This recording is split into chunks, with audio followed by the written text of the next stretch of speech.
बिस्मिल्लाहिर्रहमानिर्रहीम अस्सलाम वालेकुम। आज की वीडियो में हमने बात करनी है ICS चैप्टर नंबर 16 पार्ट 2 का, जो कि है एनालिसिस ऑफ टाइम सीरीज़, और इसका लेक्चर नंबर 2 आज हम डिस्कस कर रहे हैं। प्रीवियस वीडियो में हमने, जो कि लेक्चर नंबर 1 था, टाइम सीरीज़ को डिफ़ाइन किया और मेजर कंपोनेंट ऑफ वेरिएशंस की बात की सिग्नल और नॉइस के। टाइम सीरीज़ को डिफ़ाइन करते हुए हमने बात की कि अगर हमारे पास कोई सीक्वेंस ऑफ ऑब्जर्वेशंस है और उस सीक्वेंस के अंदर मौजूद तमाम ऑब्जर्वेशंस को रिकॉर्ड करते हुए हमने उनका टाइम ऑफ अकरेंस भी कंसिडर किया, तो लिहाजा ये जो हमारे पास सीक्वेंस ऑफ ऑब्जर्वेशन होगी recorded with their time of occurrence, ये हमारे पास टाइम सीरीज़ है। और इस सीक्वेंस में वैल्यूज़ के अंदर जो चेंज आने की वजूहात हैं, ऐसी वजूहात, ऐसी रीज़न्स, ऐसे कंपोनेंट ऑफ वेरिएशंस जिनका पहले से कुछ ना कुछ आइडिया हो रहा हो, वो हमारे पास सिग्नल कहलाता है। और ऐसे कंपोनेंट ऑफ वेरिएशंस जिनका पहले से बिल्कुल भी आइडिया ना हो और अचानक उनकी वजह से टाइम सीरीज़ की वैल्यूज़ में चेंज आ जाए, ये हमारे पास नॉइस कहलाएगा। तो आज की वीडियो में हम बात करेंगे viewers basic component of variations की, कि बेसिक कंपोनेंट ऑफ वेरिएशंस जो हैं टाइम सीरीज़ के, वो कौन कौन से हैं और कितने हैं।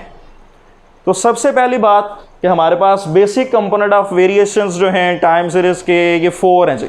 There are 4 basic component of variations in a given time series. The first one is secular trend, the second one is seasonal variations, the third one is cyclical fluctuations and the fourth one is irregular movements। ये 4 basic component of variations हैं: secular trend, seasonal variations, cyclical fluctuations और irregular movements. अब इन चारों components को हमने one by one करके define करना है और इसकी एग्जांपल्स को भी लेंगे, एग्जांपल्स को भी डिस्कस करेंगे। तो आइए देखते हैं जी, हमारे पास सबसे पहले सेकुलर ट्रेंड जो कंपोनेंट ऑफ वेरिएशन है, ये है क्या, इसको डिफाइन किस तरह से करना है। तो व्यूअर, सेकुलर ट्रेंड जो है एक ऐसा बेसिक कंपोनेंट ऑफ वेरिएशन है टाइम सीरीज़ का, एक ऐसी वजह चेंजिंग की कि जो चेंजिंग की वजह तो बन रही है, लेकिन आहिस्ता आहिस्ता चेंजिंग की वजह बन रही है किसी चीज़ में। एक ऐसी रीज़न कि जिसकी वजह से बड़ा ही आहिस्ता आहिस्ता चेंज आ रहा हो, या बढ़ने की तरफ वैल्यूज़ का रुझान हो, या फिर उनमें डिक्रीज़ यानी कम होने का रुझान पाया जा रहा हो। तो ऐसी जो वजूहात हैं जिनकी वजह से किसी भी टाइम सीरीज़ की वैल्यूज़ में बहुत ही हल्की रफ्तार से चेंज आ रहा हो, बढ़ने की तरफ या कम होने की तरफ, ये हमारे पास वजूहात सेकुलर ट्रेंड कहलाती हैं। जिसके को समझने के लिए अगर हम बात करें मेडिकल साइंसेस की, मेडिकल साइंसेस में तरक्की की वजह से अमवात में जो कमी की शरह वाक़या हुई, ये हमारे पास सेकुलर ट्रेंड की एग्जांपल है। और सेकुलर ट्रेंड इतनी लॉन्ग टर्म मूवमेंट्स आमतौर पे समझी जाती हैं कि इनकी मेजरमेंट्स के लिए कहा जाता है कि 10 साल का अरसा दरकार होता है अगर इनकी सही मेजरमेंट करना चाह रहे हैं। जिस तरह आबादी में बढ़ने की जो वजह है, आबादी में जो बढ़ने का रुझान है आहिस्ता आहिस्ता, ये भी सेकुलर ट्रेंड कहलाता है।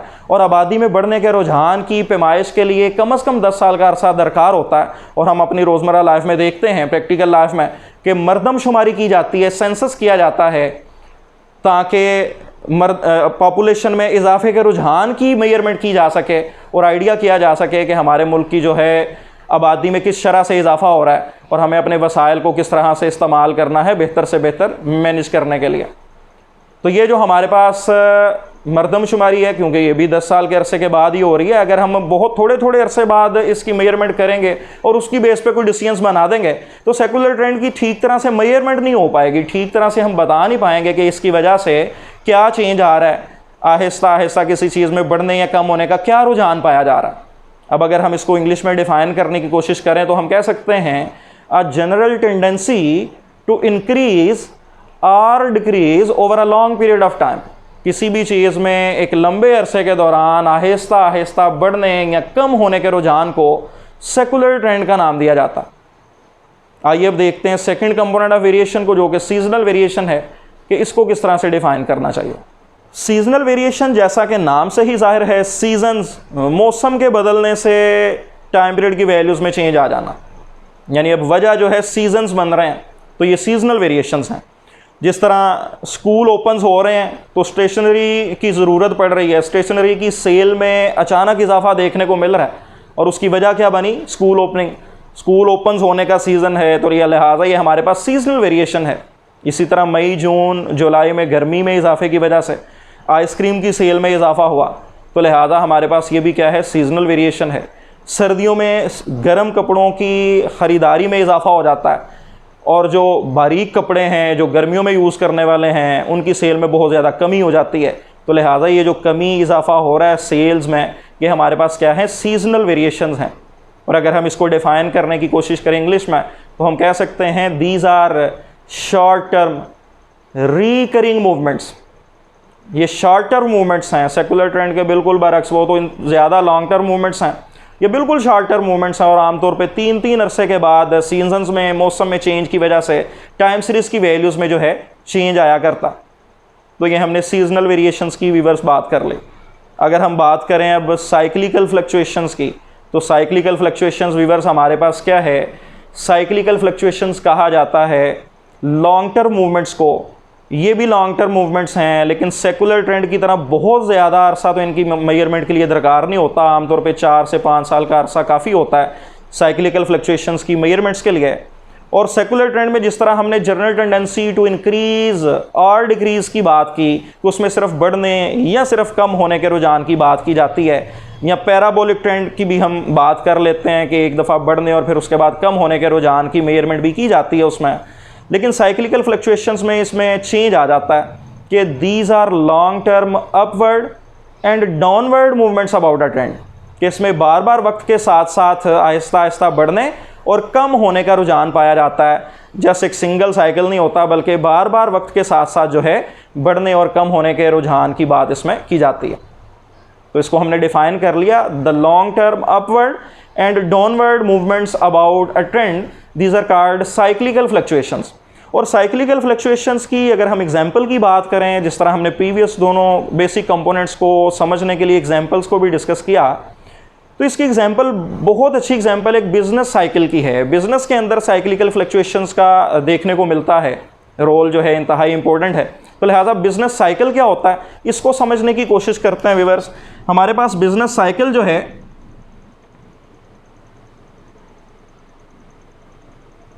ये एक एग्जांपल है बिजनेस साइकिल की, और इसके अंदर ये जो मैंने एक एरिया बनाया, ये हमारे पास एक सिंगल साइकिल है।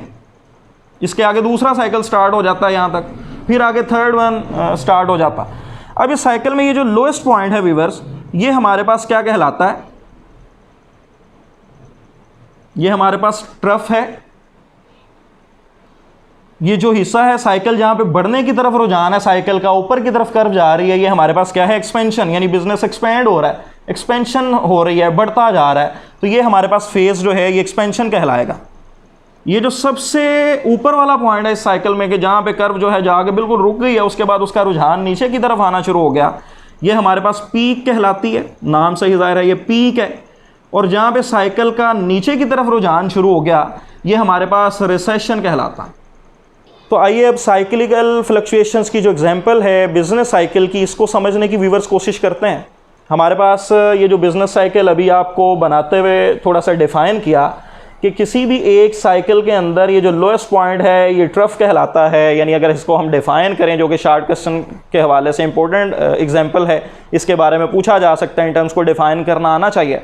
ट्रफ क्या है, the lowest point relative to the rest of points in a cycle is called trough। बाकी तमाम पॉइंट्स की निस्बत जो सबसे लोएस्ट पॉइंट है किसी भी एक साइकिल के अंदर, ये हमारे पास ट्रफ कहलाएगा। और फिर उस ट्रफ के बाद हम देखते हैं कर्व का बढ़ने की तरफ रुझान होता है। तो ये जो बढ़ने वाला फेज है, the phase where cycle starts to rise is called expansion. ये एक्सपेंड कर रहा है बिजनेस इस एरिया में, इस ड्यूरेशन में। और फिर हम बात करेंगे पीक की, the highest point relative to the rest of points in a cycle is called peak. कि किसी भी एक साइकिल के अंदर जो सबसे ऊपर वाला पॉइंट है, जहाँ पे कर्व जो है रुक गई है बढ़ना, उसके बाद बढ़ने का रुझान उसका ख़त्म हो गया, ये हमारे पास क्या कहलाएगा, पीक कहलाएगा। और फिर पीक के बाद साइकिल का रुझान दोबारा नीचे की तरफ कर्व आनी शुरू हो जाती है। ये हमारे पास ऐसा फेज़ है where cycle starts turns to downward, where cycle turns to downward. ये हमारे पास क्या है फेज़, ये कंट्रैक्शन या फिर रिसेशन का नाम हम इसको देते हैं। तो व्यूअर्स, ये हमने बिजनेस साइकिल की एग्जांपल देखी और हमने 4 फेजेस ऑफ बिजनेस साइकिल को डिस्कस किया, ट्रफ को, एक्सपेंशन को, उसके बाद पीक और फिर उसके बाद कंट्रैक्शन या रिसेशन का नाम हमने जिसे दिया। उसके बाद बात करते हैं 4 कंपोनेंट ऑफ टाइम सीरीज़ की, जो कि हमारे पास है इर्रेगुलर वेरिएशंस का, और इसको फिर डिफाइन करते हैं। व्यूअर्स, इर्रेगुलर वेरिएशंस किन्हें कहा जाता है? नाम से ही ज़ाहिर है, इर्रेगुलर, जिनमें रेगुलरिटी ना पाई जाए, जिसमें सिस्टमेटिक वे ना हो। जिस तरह अगर अर्थक्वेक आ गया और अर्थक्वेक की वजह से अचानक किसी चीज़ की सेल परचेज़ में बहुत ज़्यादा कमी इजाफा हो गया, उसकी कीमतों में बहुत ज़्यादा चेंज आ गया, तो ये जो हमारे पास टाइम सीरीज़ का डाटा होगा प्राइसेस का या फिर सेल या परचेज़ का, तो ये हमारे पास अचानक उसमें रद्दोबदल की वजह क्या बनी? अर्थक्वेक बनी। और अर्थक्वेक का बिल्कुल भी पहले से आइडिया नहीं था। ये एक ऐसी वजह है कि जिसका पहले से आइडिया नहीं हो पाता कि ये कब चीज़ रूनुमा होगी और उसके वजह से फिर क्या चेंज आएगा। तो ये हमारे पास क्या है? इर्रेगुलर कंपोनेंट है, इर्रेगुलर वेरिएशन है। इसी तरह अगर स्ट्राइक की वजह से किसी कंपनी की प्रोडक्शन अचानक ज़ीरो पे चली गई, बंद हो गई बिल्कुल प्रोडक्शन, तो अब अचानक क्योंकि हड़ताल हो गई और उसकी वजह से ये मामला हुआ, प्रोडक्शन की क्वांटिटी में जो है वो चेंज आ गया, तो ये हमारे पास ये भी एग्जांपल किस चीज़ की होगी? इर्रेगुलर वेरिएशंस के। इस तरह काफ़ी एग्जांपल्स ली जाती हैं, फ्लड आने की वजह से कोई चेंज आ जाए, और अप टू सो ऑन मुख्तलिफ एग्जांपल्स ली जा सकती हैं। हर वो वजह जिसका पहले से बिल्कुल भी आइडिया ना हो, जो सिस्टमेटिक ना हो, वो क्या कहलाएगी? इर्रेगुलर वेरिएशंस कहलाएंगे। व्यूअर्स, अगर आपको याद हो, हमने मेजर कंपोनेंट ऑफ वेरिएशंस की बात करते हुए हमने जिक्र किया था कि हमारे पास कुछ ऐसे बेसिक कंपोनेंट्स होंगे जो सिग्नल कहलाएंगे, यानी जिनका कुछ ना कुछ हमें आइडिया हो जाता है पहले से वक्त के साथ साथ कि इसकी वजह से ये चेंजिंग आनी है, और हम पहले से उसके बारे में कुछ प्लानिंग कर सकते हैं। और कुछ ऐसे बेसिक कंपोनेंट्स होते हैं जिनका पहले से बिल्कुल भी आइडिया नहीं होता, और उनको फिर हम क्या कह सकते हैं कि ये नॉइस हैं।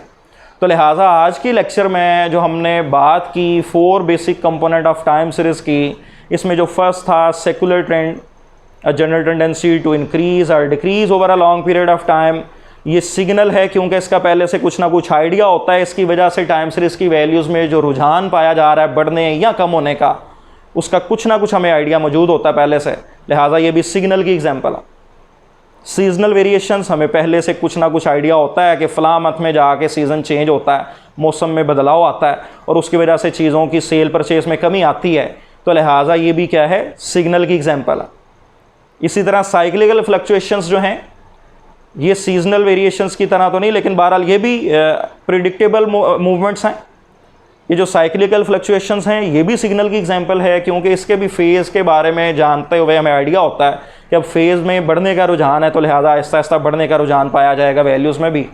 और फिर जब फेज़ का कम होने का रुझान होता है, टर्न्स टू डाउनवर्ड, जब नीचे जाना शुरू हो जाता है, तो हमें पता होता है कि अब वैल्यूज़ में बिज़नेस के अंदर जो है डाउनफॉल आना शुरू हो गया, और उसके बारे में फिर हम प्लानिंग कर सकते हैं। तो ये जो first 3 basic component of time series हैं, ये हमारे पास क्या कहलाते हैं? सिग्नल कहलाते हैं, क्योंकि इन तीनों का कुछ ना कुछ आइडिया हो जाता है, प्रिडिक्टेबल होता है। जबकि इनके बरक्स अगर हम बात करें इर्रेगुलर मूवमेंट्स की, तो ये फ्लड और अर्थक्वेक और स्ट्राइक्स की वजह से जो बातें रूनुमा होती हैं और टाइम सीरीज़ की वैल्यूज़ में चेंज आता है, इनका पहले से बिल्कुल भी आइडिया नहीं हो पाता। इसीलिए हम कहते हैं कि ये क्या हैं? ये नॉइस है। Irregular component of variation basically किसकी एग्जांपल है? नॉइस के। तो ये हमने मेजर कंपोनेंट ऑफ वेरिएशंस के साथ भी इनको रिलेट करके बात कर ली, समझ लिया कि ऐसे कंपोनेंट्स जिनका पहले से कुछ आइडिया हो, सिस्टमेटिक हो, वो सिग्नल हैं, और ऐसे कंपोनेंट ऑफ वेरिएशंस जिनका पहले से कुछ भी आइडिया नहीं है, वो हमारे पास क्या हैं? नॉइस हैं।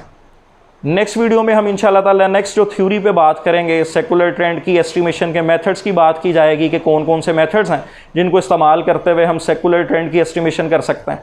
और उसके अलावा एनालिसिस ऑफ टाइम सीरीज़, जो कि हमारे इस टॉपिक का न्यूमेरिकली हिस्सा है, हमने टाइम सीरीज़ का एनालिसिस करना सीखना है, तो हम बात करेंगे कि एनालिसिस ऑफ टाइम सीरीज़ है क्या, किस तरह से किया जाता है, और उसके अलावा फिर डी ट्रेंडिंग और स्मूथिंग ऑफ टाइम सीरीज़ क्या है, इन डेफिनेशंस को भी हम सीखेंगे और समझने की कोशिश करेंगे।